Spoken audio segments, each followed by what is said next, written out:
right, everybody. We are live here for our Tell Me About It Tuesday. My name is Clay Barber. I am the Environmental Projects Coordinator for Sound Rivers.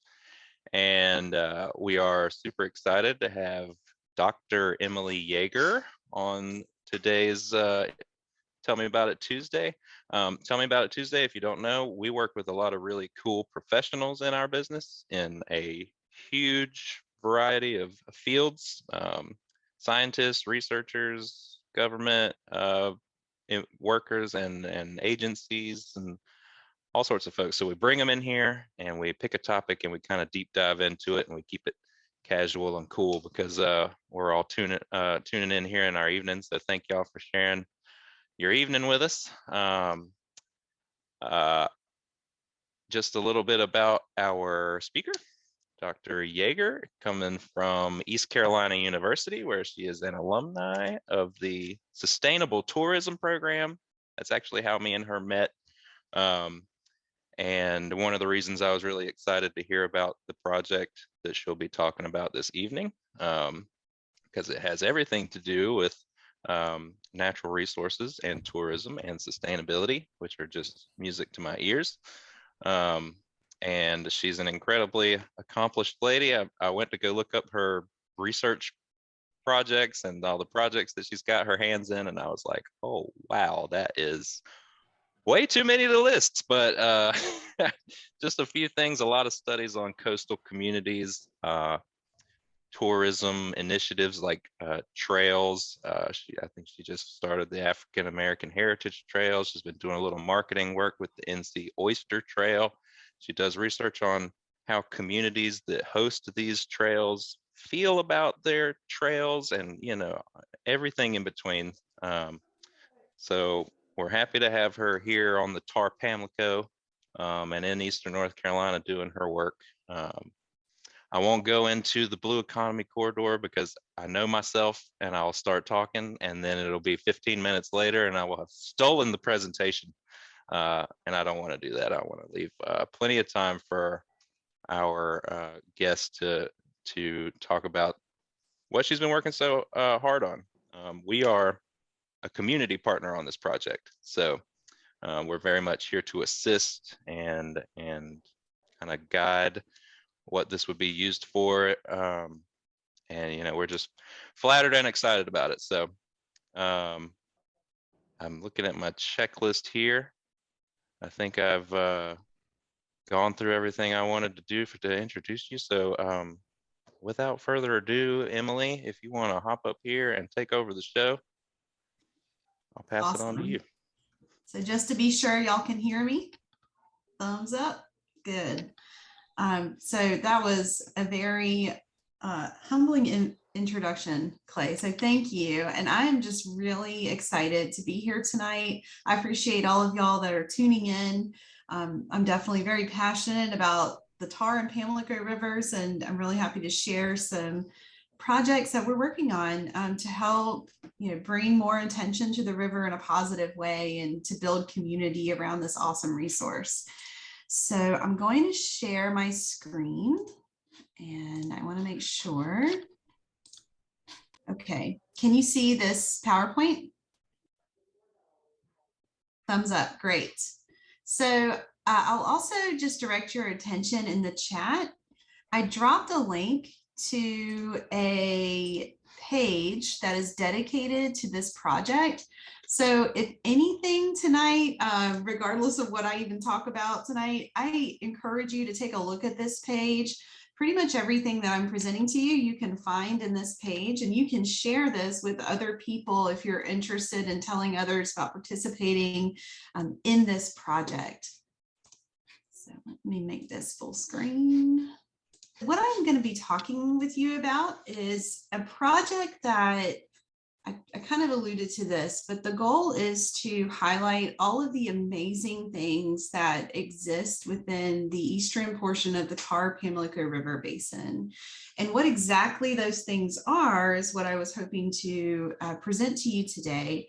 And we are collecting all of these resources. A synonym for that, or it might be called an asset, which you'll see this term asset mapping here.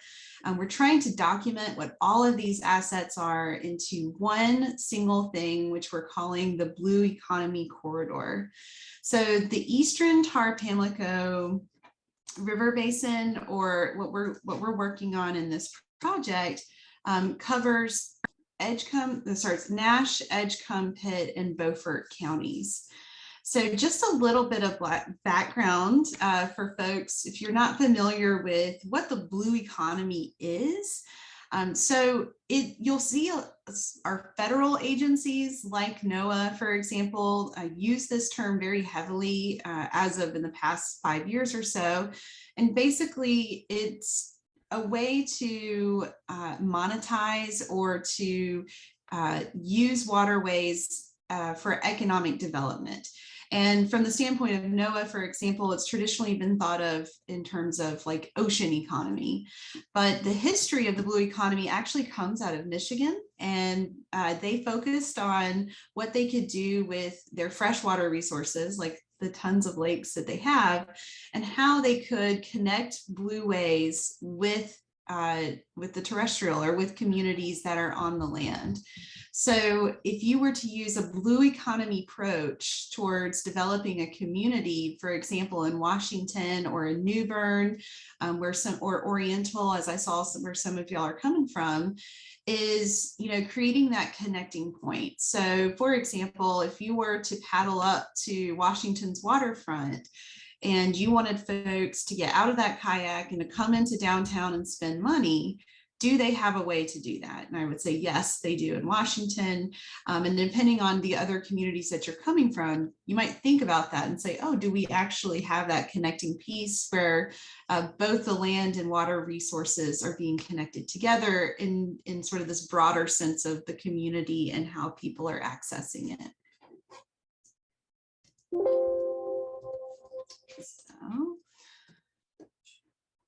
So as I mentioned before, the 4 counties that we are working in right now, just for this first phase of developing this corridor, are Nash, Edgecombe, Pitt counties, and Beaufort counties. And it was intentional that we chose these 4 counties to kind of pilot this work in, because as many of y'all know, these counties classify as Tier 1 and Tier 2 counties. But that is just a label in my book. I think there's lots of other resources and assets that are here in these counties that, honestly are not documented in one cohesive place. And I think there's so many things that are left to be discovered.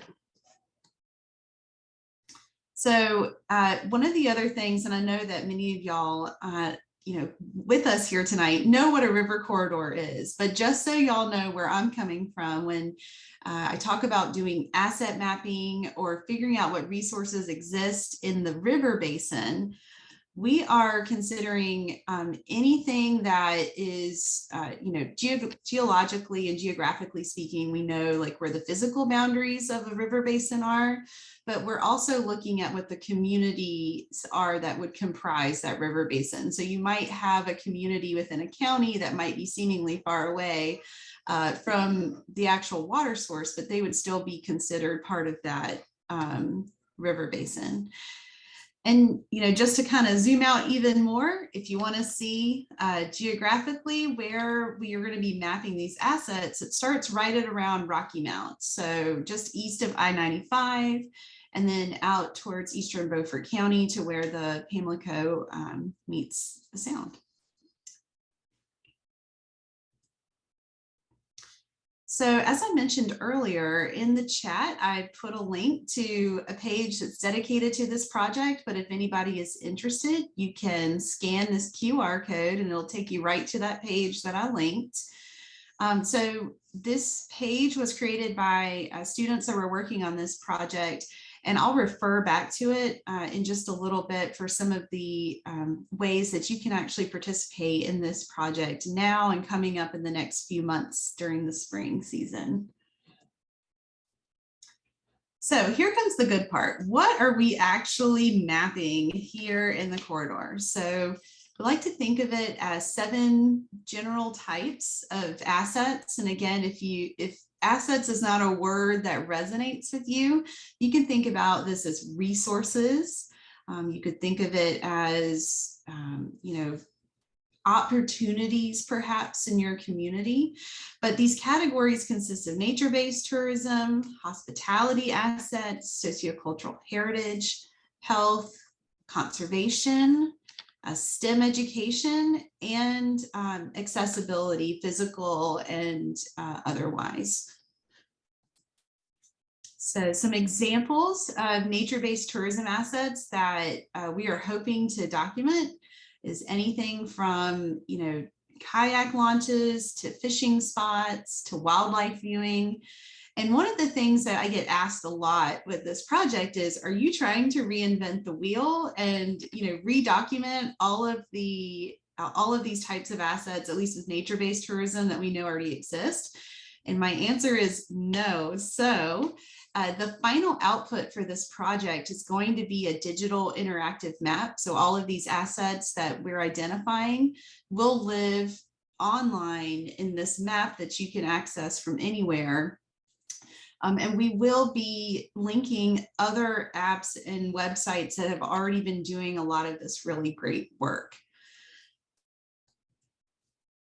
So hospitality assets, that could be anything from hotels to restaurants to lodging, which is really important in some places in this corridor where lodging might be few and far between. We are also mapping sociocultural heritage assets. So that could be anything from an African-American music trail to Civil War history, to maritime heritage, to Native American heritage. So there's many layers of history that exist within the river basin, and we just want to capture that in one filter that you can turn on and off in this digital interactive map. So we are also mapping what we're generally calling health assets. So anything that would promote physical activity and getting people active. So that could be a greenway. It could be a place that's dedicated for physical activity, perhaps in a park. So that's really of importance, especially when we're thinking about, access to outdoor recreation and just trying to definitely combat, many of the, health issues that we see here in Eastern North Carolina. Conservation assets. So this is where I'm really excited that we're partnering with Sound Rivers on this project. So one of the things that we would hope to do in this final digital interactive map is to promote like their water quality sample testing that they do, litter reporting systems, anything that sort of relates to conservation and protecting our natural resources in the river basin will certainly be a filter too. So it's kind of like citizen science and opportunities for people to engage that way with the river basin. And relatedly, we are also wanting to promote the great STEM education assets. And I should probably be updating this to STEAM at this point, because we know that's sort of where STEM education has been heading.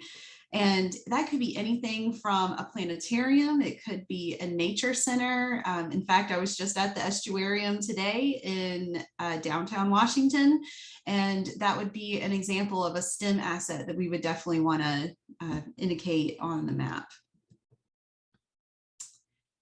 So you'll notice I don't have a slide for ADA accessibility, and that's because in general with any of these assets, we will also be evaluating them for their accessibility, for their physical accessibility. So that could be anything from an ADA kayak launch to, is this particular building wheelchair accessible or accessible for other types of impairments? So you might be asking, what can I do to participate in this project? Because this is a community development project. If you are a resident of Eastern North Carolina or in general, just anywhere, and you use the Tar-Pamlico River Basin, then you are a stakeholder that we definitely want to hear from. So the first way that you can participate in this project is through a survey. And if you were to, and if you haven't used a QR code before, I realized I should explain this earlier.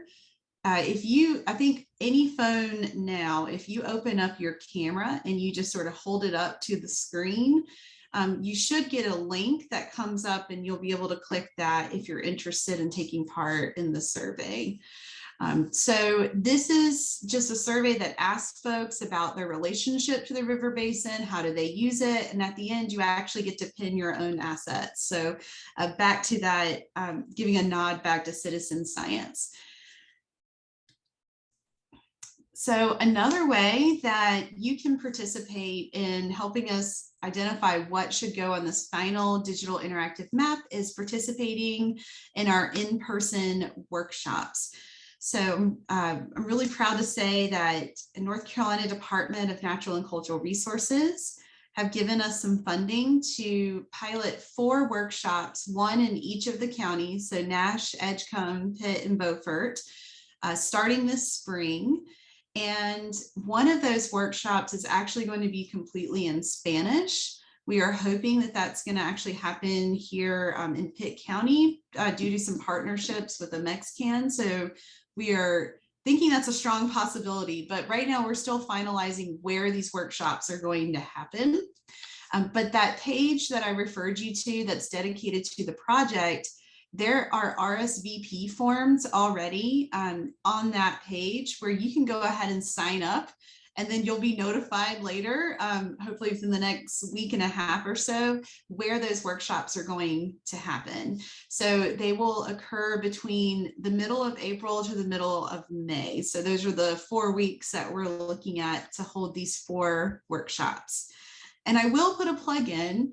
If anybody here has a connection to a publicly accessible space for us to hold a workshop, and you want to suggest that space to us, please feel free to email me, and I'll have my email up on the last slide. But we've gotten some input from folks, but I'm definitely, trying to make sure our options are wide, to have backup plans, and just so that we can work through all of the details of when things are available. So I also put up here Hometown Strong. So this is an initiative that NCDNR is part of, but so are some other organizations in North Carolina. And again, that's who is sponsoring these workshops. So once we complete these, we'll have a better idea of, how can we scale up these workshops to hold more in each county. But the idea is that we would have a survey and these workshops to have multiple opportunities for people to give input on what should go on this final map. So if you are interested in keeping up to date with this project and you want to know more, please feel free. Again, if you want to use this nifty QR code, you can. Obviously, I'm obsessed with them. But if you don't want to connect that way, I'll have my email address up in just a minute.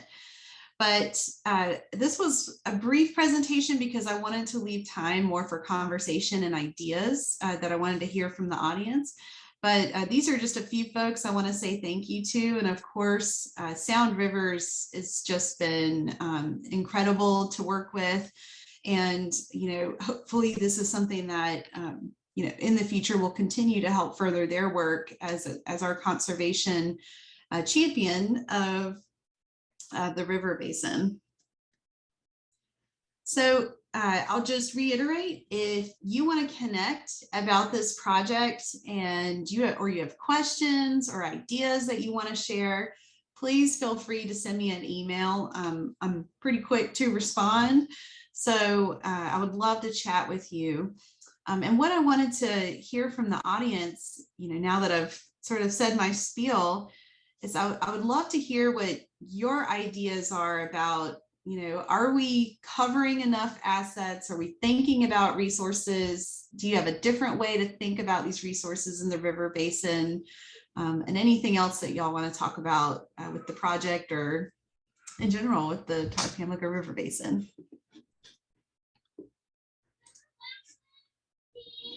Okay, So I'm going to stop sharing my screen if that's okay.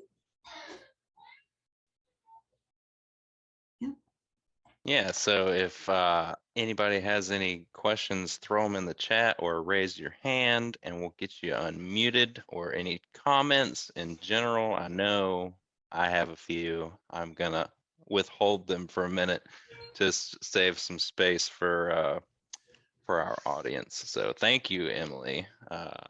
We're very jazzed about this project as well. So um, anybody have a question or a comment?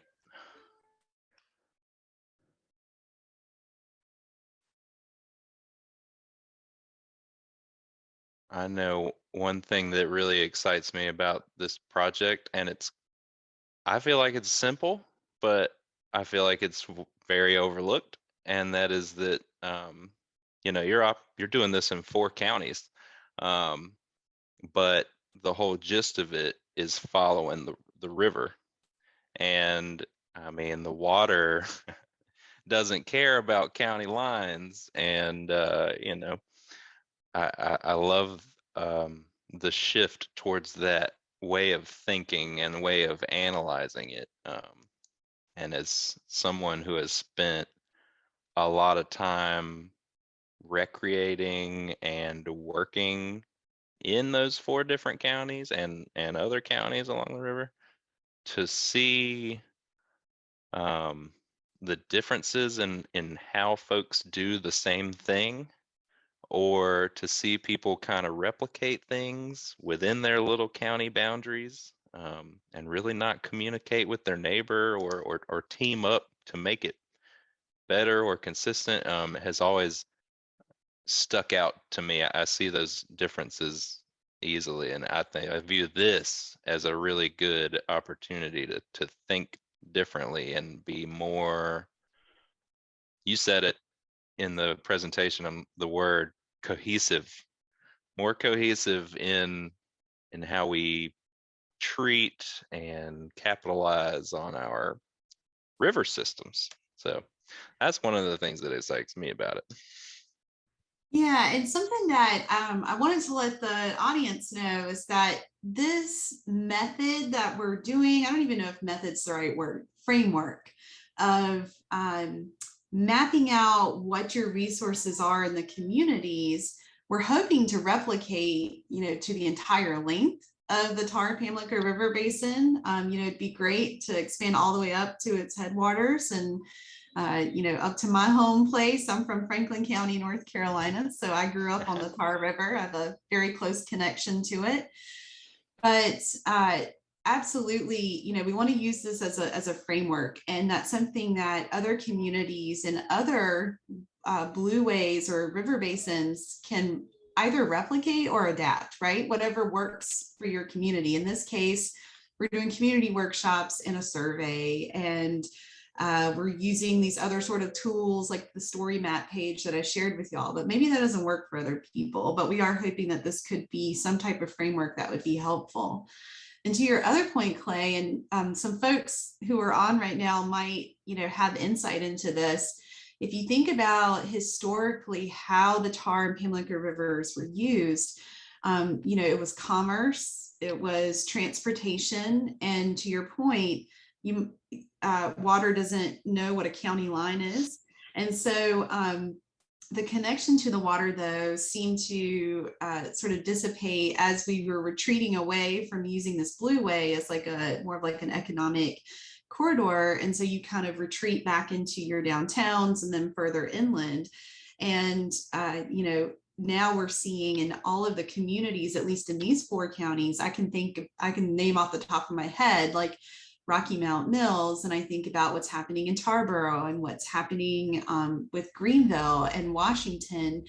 Those are just off the top of my head, like some waterfront towns that have invested back into leveraging the waterway, whether that's for a view, whether that's for commerce, for many different things. And to your point, the goal is to kind of promote regional collaboration and development, not to erase anything that anybody's doing, on their own, but to definitely provide this as a resource if people want it across the region.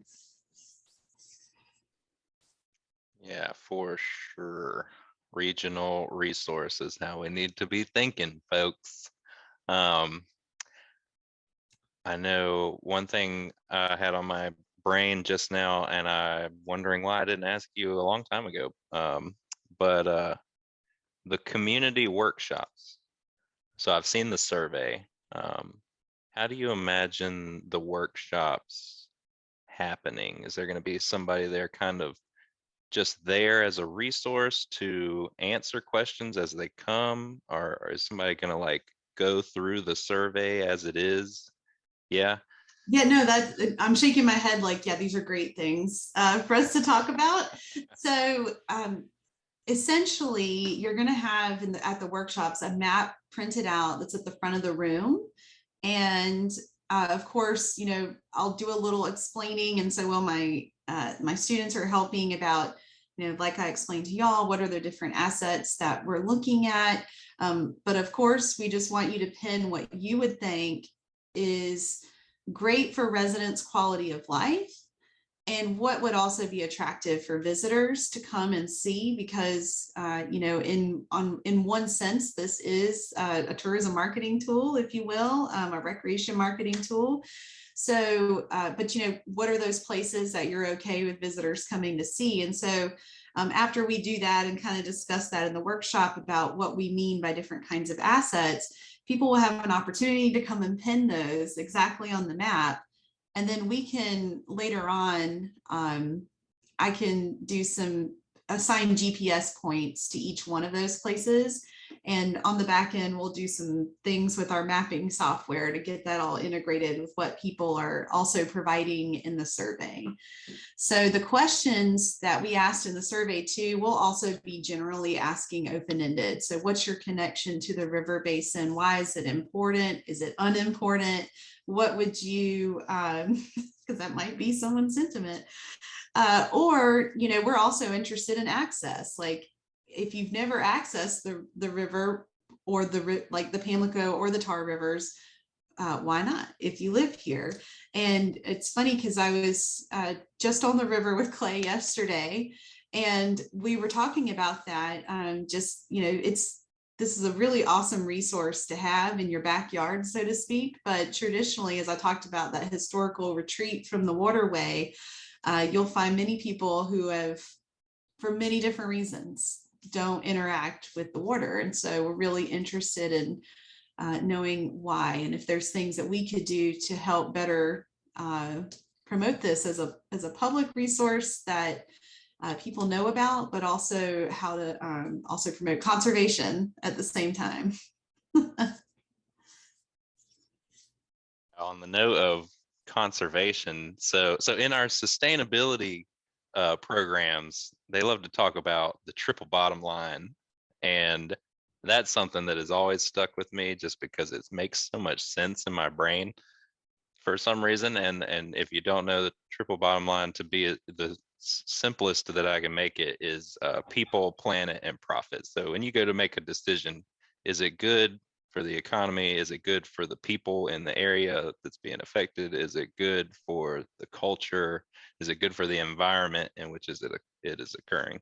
And a lot of decisions in towns and governments and businesses consider one or two of those things and tend to leave one out. They'll make bukus of money and destroy the environment, or they'll try everything to save the environment and forget to make money to keep themselves afloat, or they'll do something they think is good, and then it turns out the community didn't need that or didn't want that. So this is starting with the community, and is viewing the environment as an economic driver. I think I heard somebody say before that a good environmental policy is a good economic policy, and I loved that. But for sound rivers and conservation, the more that we can foster really good positive interactions between people and their waterways, the more we think they will value those waterways. And so to her point, if you've been living in an apartment in the city for your whole life for whatever reason, and you're 30 years old and you've never really cared about the river because you never go to the river, you never see the river, why is it on your radar? And then suddenly you see it and it's beautiful and you love it and you want to go back all the time. And then you see somebody throw some trash in it and you're about to be like, wait a minute, this is my river. Like, it's beautiful. Why are you making it look not beautiful? Like, pick the trash up, please. Or what the heck? And it seems small, but like that makes all the difference. That's the difference between somebody signing up to be a member with us. That's the difference between somebody showing up to volunteer at one of our camping platforms or river cleanups, or just sharing these events on social media and things like that. So I feel like when people read the word economy, they're like, money, terrible, but it's all connected and it all leads to a very purposeful goal that we have at Sound Rivers. So we're jazzed. I mean, I spent my time before at Sound Rivers guiding river trips along the Tarpam, and I was just saying before this call, I wish I had $1 for every person who was like, I've lived here for 20 years and I've never seen the river from this view. You know, I've never been in a kayak on the river. This is so amazing. I can't believe I've waited this long and missed out on this. And I love this so much. And it's baffling. So we hope to solve that problem. And we got to start by telling everybody where everything is and asking them where everything is.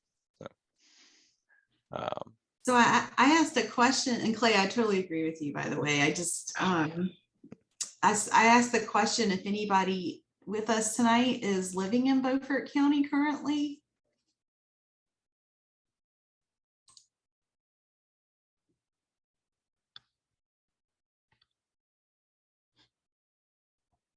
I think I saw some folks say they were from Washington. So, yeah, right. Hi, Carl. Hello. Hi. How are you? Oh, good. So I was just going to let you know that if you are living in a zip code that touches the Pamlico River, awesome, Reba. So if you know anyone who's in a zip code that touches the Pamlico River, your house will be receiving a postcard with a link to the survey coming up in the next couple of months, just as another way to reach people in case, you know, not everybody's going to be here tonight or be able to see this presentation. So just so y'all know, if you hear, I got this card in the mail, who is this person from ECU? That's me. And you can, I'll make sure my email address is on that postcard. But, you know, one of our goals is if we are applying for grant funding to scale up all of our data collection, but I chose Beaufort County as the starting point, just it's the terminus of the Pamlico. So be on the lookout for that in the next couple months. Okay. Yep. Thank you. Well,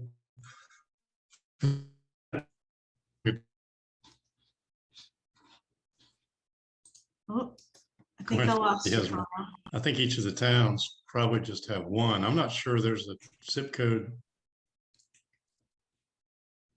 in the county that doesn't touch the river. Yeah, you know, yeah, I have to go back and look at the map. So, But that's what happens when you get the most shoreline miles. Right. Yeah. Yeah, so a lot of people, you know, will probably be receiving a postcard from our team, and then eventually for anybody else, you know, we'll be scaling that up and sending postcards your way. Okay.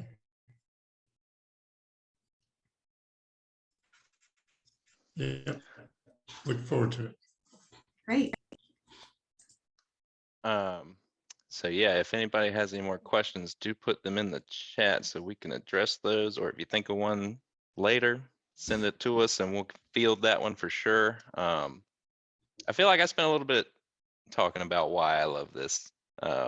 And I could go on about that for the rest of the night, but people have things to do. But I wanted to know what got you into this research? How did you wind up here? Yeah, Dr. Yeager. I probably should have told that story beforehand just to give myself some street cred. But I, I did mention to y'all that I am from Franklin County. So if you are not familiar with the Piedmont part of the state, Franklin County is, just south of Vance County and right near I grew up 30 minutes from the Virginia border, but it's very close to the Tar River's headwaters. And there is a park in Lewisburg, North Carolina, which is where I went to school. And it's called Riverbend Park. And growing up, we would have festivals. We actually they called it the Tar River Festival. It happened every fall. There's a park down there that I would go and play in all the time as a child. And probably my most favorite memories are fishing with my dad down on the Tar River right there in that park. But, I always accessed the river from many other places as well in Franklin County, but I always took it for granted. I mean, it just kind of was part of my community.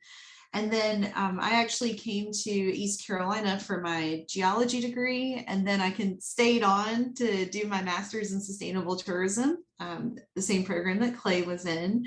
And while I was here in Greenville, I continued to recreate on the Tar River, again, just fishing and kayaking and just enjoying this resource. But again, I kind of just took it for granted and didn't really, I guess I assumed that most people or most places had some type of water that they could access. And then I moved away for a few years to go live in Athens, Georgia, where I was working on my PhD, and quickly realized that that's not the case. Not everybody has access to waterways. We're really lucky, for example, I think about here in Greenville. I mean, we have a few access points, and of course, I would always love to have more, but we still have more access to just the Tar River here than a lot of places do, at least across the Southeast, just from my experience and seeing what that was like even just in Georgia. So when I came back, in 2018, I went and visited some of my old stomping grounds, like at Rocky Mount, and I wanted to see Rocky Mount Mills. And I went back to Washington, and I, went to Tarboro, and just went and saw Princeville, and just seeing what all of these communities were doing on the waterway. And I was like, this looks completely different than when I lived here.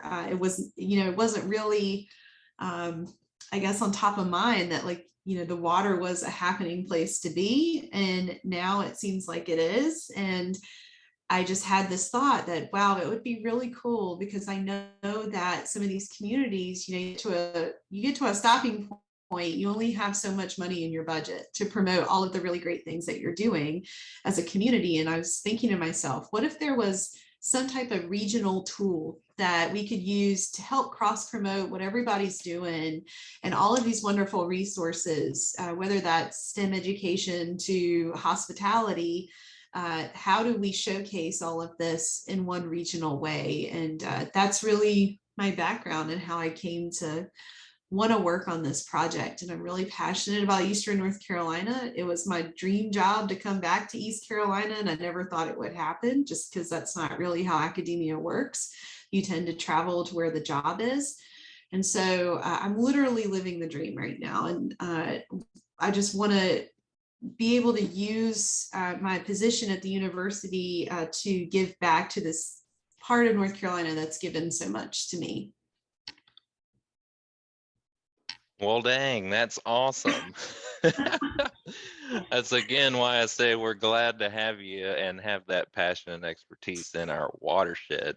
I agree. I think we got a nice wave of interest and realization in our waterways and outdoor resources. So looking forward to riding that wave and kind of help guide in the process. So thank you, Emily. Thanks everybody that has been tuned in for this evening. Again, if you have any comments or questions that didn't pop into your mind or anything, let us know. Next Tell Me About It Tuesday that we have coming up will be on April 12th. and that will be with Mr. Amin Davis, who we work with quite regularly on a few grant projects, and he will be talking about Partners for Environmental Justice's community watershed engagement. He has been working on environmental justice issues in Southeast Raleigh since like mid-1990s, working on the Walnut Creek Watershed Learning Network, which is an empowerment initiative that's 6 weeks community education, Partners for Environmental Justice. That started in spring 2021. So we're looking forward to hearing what he has to say and the different types of projects he's doing for environmental justice through the NC Department of Water Resources Development grant program and such. So tune in. Thank y'all for coming out, and we will see you next time on Tell Me About It Tuesday. Have a good night, everybody. Yeah.